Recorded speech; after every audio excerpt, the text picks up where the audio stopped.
Hello friends, welcome to our channel Dicey Trade. आज Nifty में हमें लगभग 180 पॉइंट की गैप डाउन ओपनिंग देखने को मिली और उसके बाद जब 10 बजे आरबीआई की मॉनेटरी पॉलिसी आने वाली थी तो वहां पर हमें थोड़ी बहुत वॉलेटिलिटी देखने को मिली। लेकिन उसके बाद अगर आप निफ्टी को देखेंगे तो दिन भर यहां पर निफ्टी साइडवेज ट्रेड ही हुआ है। निफ्टी के चार्ट को अगर आप डेली टाइम फ्रेम में एनालिसिस करेंगे तो यहाँ पर आप अगर इस रेंज को देखेंगे 22,400 से लेकर 21,700 की इस रेंज को, तो यहाँ पर निफ्टी के पास ऐसा कोई मेजर सपोर्ट जोन नहीं है। यहाँ पर आज जो निफ्टी क्लोज हुआ है 22,400 के आसपास, तो यहाँ पर अगर फ्राइडे के ट्रेडिंग सेशन में यहाँ पर 22,400 के लेवल का ब्रेकडाउन होता है और निफ्टी लगभग 22,360-70 के आसपास अगर ट्रेड होने लग जाता है 10 से 15 मिनट, तो यहाँ पर आपको एक इंट्राडे में अच्छा खासा फॉल देखने को मिल सकता है 22,000 तक का।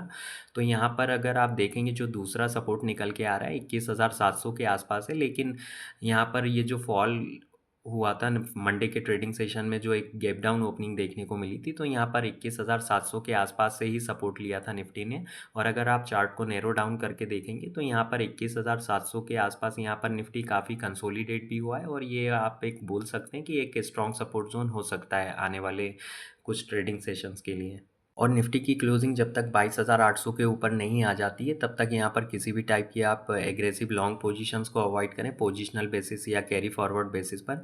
क्योंकि आप देखेंगे यहाँ पर जो एक गैप बना हुआ है 22,800 से लेकर 22,700 के बीच में, तो जब तक ये गैप फिल नहीं होता है तब तक यहाँ पर आप किसी भी टाइप की लॉन्ग पोजीशंस को अवॉइड करें। अभी हाल फिलहाल के लिए आप कैरी फॉरवर्ड पोजीशंस को भी अवॉइड करें, क्योंकि जो टैरिफ्स वगैरह की जो न्यूज़ चल रही है तो यहाँ पर आपको एक गैप अप या गैप डाउन ओपनिंग देखने को मिल सकती है। निफ्टी के चार्ट पर हम डेली टाइम फ्रेम में इस डाउन ट्रेंडिंग चैनल को देखें तो प्रीवियस वीडियोस में भी हम इसके बारे में डिस्कस कर चुके हैं। मंडे के ट्रेडिंग सेशन में यहाँ पर 22,000 के लेवल को रिक्लेम कर लिया था निफ्टी ने और कल भी लगभग इसको होल्ड करके रखा हुआ था दिन भर।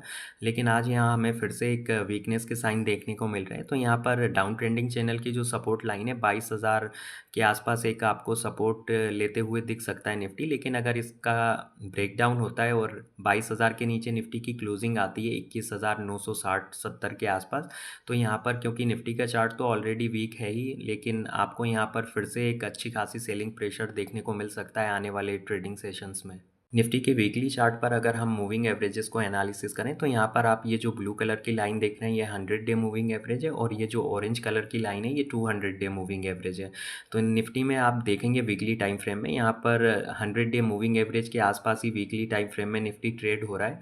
अगर आने वाले ट्रेडिंग सेशन में यहाँ पर, क्योंकि कैंडल स्टिक का जो फॉर्मेशन होगा फ्राइडे के ट्रेडिंग सेशन में होगा, क्योंकि हम वीकली चार्ट को एनालिसिस कर रहे हैं, तो यहाँ पर अगर 22,000 के नीचे क्लोज हो जाता है निफ्टी 21,960-70 के आसपास, तो ये काफ़ी नेगेटिव हो सकता है वीकली टाइम फ्रेम में 100 डे मूविंग एवरेज को ब्रेक करना। और जो 200 डे मूविंग एवरेज प्लेस है लगभग 19,700 के आसपास। और अगर आप इस चार्ट को थोड़ा सा नैरो डाउन करके देखेंगे वीकली चार्ट को, तो यहाँ पर आप देखेंगे लगभग कोविड के टाइम पर भी यहाँ पर 100 डे मूविंग एवरेज का ब्रेकडाउन हुआ था। तो काफ़ी लंबे टाइम के बाद आप देखेंगे यहाँ पर निफ्टी जो है अपने 100 डे मूविंग एवरेज को वॉयलेट करने की कोशिश कर रहा है, जो कि निफ्टी के लिए एक्सट्रीमली नेगेटिव हो सकता है। और इसी के साथ हम निफ्टी की ऑप्शन चेन को एनालिसिस करें, जहां पर निफ्टी क्लोज हुआ है 22,400 पर। अगर आप देखेंगे 22,300, 22,400, 22,500 की जो पुट साइड की स्ट्राइक प्राइस है, तो यहाँ पर थोड़ी बहुत पुट में राइटिंग देखने को मिल रही है। अगर आप थोड़ा सा डीप इन द मनी में पुट साइड का डेटा एनालिसिस करेंगे तो 22,600, 22,700 की जो स्ट्राइक प्राइस है, यहाँ पर थोड़ी बहुत पुट में राइटिंग की गई है। लेकिन जो पुट राइटर्स हैं अपनी लॉन्ग पोजीशंस को लेकर इतना कॉन्फिडेंट नहीं दिख रहे हैं। यहाँ पर अगर हम कॉल साइड का डेटा एनालिसिस करें तो आप देखेंगे 22,400, 22,500 के आसपास भी यहाँ पर फ्रेश शॉर्ट पोजीशंस बनाई गई हैं। आने वाले ट्रेडिंग सेशन के लिए 22,500 एक स्ट्रॉन्ग रेजिस्टेंस जोन हो सकता है।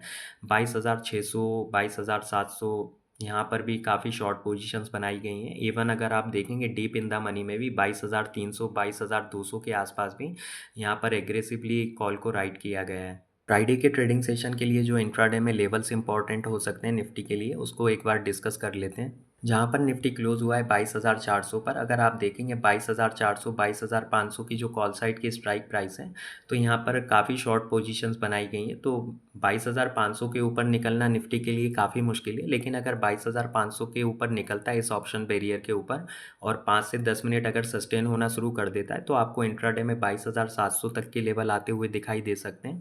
लेकिन अगर 22,400 के इस लेवल का डिसाइसिवली ब्रेकडाउन हो जाता है तो आप यहाँ पर देखेंगे 22,300 22,300, 22,200, 22,100, इवन 22,000 की जो कॉल साइड की स्ट्राइक प्राइस है डीप इन द मनी में, यहाँ पर काफ़ी एग्रेसिवली शॉर्ट पोजीशंस को बनाया गया है।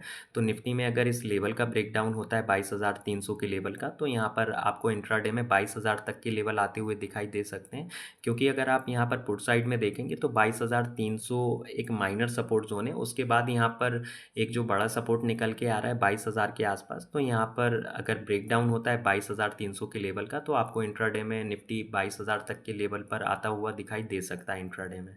आप लाइव अपडेट्स के लिए हमारे टेलीग्राम चैनल को भी ज्वाइन कर सकते हैं, जिसकी लिंक डिस्क्रिप्शन बॉक्स में डाल दी गई है। तो फिर मिलते हैं नेक्स्ट वीडियो में। अगर आप लोगों को वीडियो अच्छा लगा हो तो लाइक शेयर करें और चैनल को सब्सक्राइब करें। Thanks for watching.